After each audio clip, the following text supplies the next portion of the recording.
అందరికీ. ఇంట్లో అయితే నిన్న మొత్తం సందడి సందడి, అసలు కూర్చోడానికి ప్లేస్ కూడా లేకుండే. ఈరోజు మాత్రం ఎవ్వరు లేరు, అందరి పనులకి వాళ్ళు వెళ్ళిపోయారు. కమర్షియల్ లైఫ్ అయిపోయినాయి అందరివి.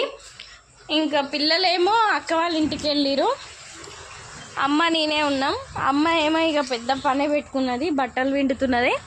బట్టలు సగం విండేసినది, పోయి వాళ్ళ అక్క ఫోన్ చేసింది, ఫోన్ మాట్లాడుకుంటా పడుకుంది. ఇంకా అవి జాడియాలే, నేనే నీళ్ళు పడుతున్నా బకెట్లల్లో జాడిస్తేందుకు. ఏం చేయాలో అర్థమవుతలేదు. తిన్నారా అందరూ? కామెంట్ చేయండి ఏంటి స్పెషల్స్. ఉగాది కొందరు ఉగాది రోజే తెచ్చుకుంటారు. అమ్మ కూడా మేము చిన్నగా ఉన్నప్పుడు అయితే ఉగాది రోజు అసలు నాన్ వెజ్ రానియకపోయేది ఇంట్లోకి. బట్ అల్లుళ్ళు వచ్చిన తర్వాత తప్పట్లేదు ఆమెకి. అంటే ఒక్కరోజే ఉంటారు కదా, తెల్లారు ఎవరి పనులకు వాళ్ళు వెళ్ళిపోతారు కాబట్టి ఇంకా నిన్ననే వండేసింది నాన్ వెజ్ అయితే. ఇంకా నిన్ననే తిన్నారు, అక్క వాళ్ళు వెళ్ళిపోయినారు. ఇంకా నేను ఒక 2 days ఉందాం అనుకుంటున్నా.